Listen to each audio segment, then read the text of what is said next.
Praise the Lord. கர்த்தருக்கு ஸ்தோத்திரம். அன்பானவர்களே, யாவருக்கும் காலை வணக்கம்.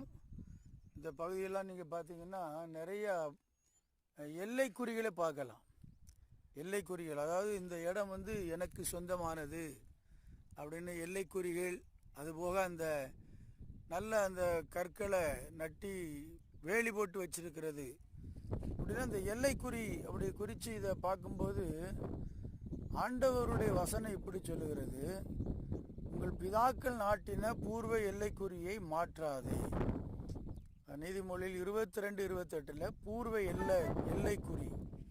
அந்த எல்லைக்குறிகளை இன்னைக்கு நிறைய இடங்கள் என்ன பண்ணிடுவாங்கன்னா பிடுங்கி போட்டுருவாங்க. இப்போ ஒருத்தர் ஒரு இடத்த வாங்கிட்டு, நான் பாருங்கள், இந்த இடத்தெல்லாம் பார்த்தீங்கன்னா அவன் போட்டிருப்பாங்க, அப்படி எல்லை கல் பதிச்சிருப்பாங்க.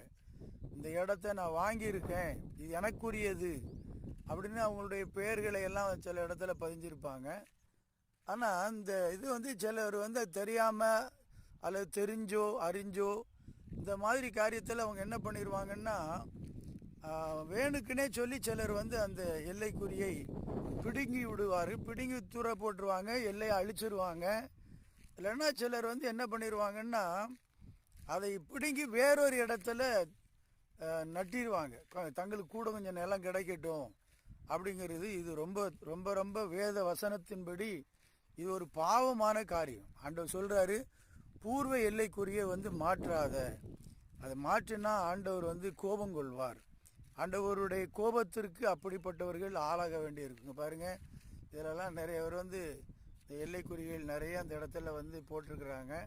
மெயின் ரோடுக்கு எப்படி போகிறது, வைக்கிறது, பாதை எது அப்படிங்கிற மாதிரிலாம் போட்டிருப்பாங்க. அதனால் இன்றைக்கி ஆண்டவர் சொல்கிற ஒரு காரியம் அவர் சொன்ன சத்தியத்தை நம்ம கை கொள்ளணும். அடுத்தவங்க சொத்துக்கு ஆசைப்படக்கூடாது. நம்முடைய பிதாக்களுடைய சுதந்திரத்தை நம்ம இழந்துடக்கூடாது. நம்முடைய பிதாக்களுடைய சுதந்திரத்தை நம்ம பாதுகாக்கணும். நாபோத்துன்னு ஒருத்தர் இருந்தார். ஆகாப் ராஜா போய் அவர்கிட்ட, பக்கத்தில் இருக்கிற உன்னுடைய திராட்சை தோட்டத்தை எனக்கு தான் சொல்லும் பொழுது அவர் சம்மதிக்கலை.